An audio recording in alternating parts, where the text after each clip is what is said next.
بالکل ناظرین، اس وقت ہم موجود ہیں نواب شاہ پریس کلب کے باہر. یہ ٹیچرز جو ہیں اپنے حق کے لیے احتجاج کر رہے ہیں، اپنے مطالبہ ان کے جو ہے ان کے لیے احتجاج کر رہے ہیں. آئیے ان سے بات چیت کریں. اس لیے کر رہے ہیں گورنمنٹ آف سندھ سے، کیونکہ ہماری پینشن ہے، ڈسپینسری الاؤنسز ہیں ہمارے، یہ انہوں نے ختم کر دیے ہیں، جبکہ 3 صوبوں میں جاری ہیں. ہم یہ اپیل کرتے ہیں گورنمنٹ سے، ہم سویلائز طریقے سے اپنا احتجاج. گورنمنٹ پاکستان سے بہت زیادہ اعتماد ہے کہ ہمارے سب پینشن کو، اسپیشلی ہماری پینشن کو بحال کیا. ہم اپنے ڈسپیرٹی الاؤنسز کی وجہ سے احتجاج کر رہے ہیں. ہماری جو پینشنز ہے وہ بحال کی جائیں، وقت پر ادا کی جائیں. مطالبہ کر رہے ہیں، ریکویسٹ کر رہے ہیں کہ دیکھیں 3 صوبوں میں یہ سب کچھ نہیں، لیکن ہمارے ساتھ یہ پینشن کا کالا قانون کیسے ہم برداشت کریں.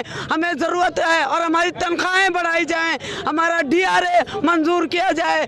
ایک ملک میں 2 قانون کیسے وہ ہے؟ یہ کیسے، یہ کسے کیا جائے؟ ہم نہ صرف سندھ گورنمنٹ سے، باقی ہم افواج پاکستان سے بھی ریکویسٹ کریں گے کہ ہمارے مطالبات پہ غور کریں.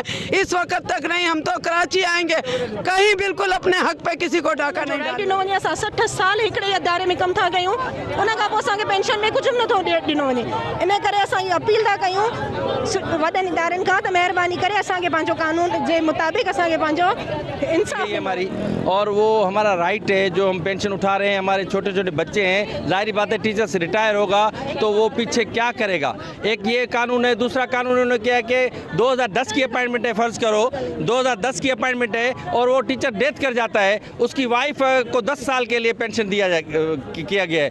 10 سال کے لیے اگر پینشن ہے تو 10 سال کے بعد اس کے بچے جوان ہو گئے، بچی کہاں جائے گی، لیڈیز کہاں جائے گی. بالکل ناظرین، آپ نے ان کی بات چیت سنی تو ان کا کہنا ہے کہ ہمارا جو پینشن ہے وہ بحال کیا جائے اور دوسرے مطالبے منظور کی جائیں. کیمرہ ٹیم کے ساتھ سمیر شاہ، وش نیوز، نواب شاہ.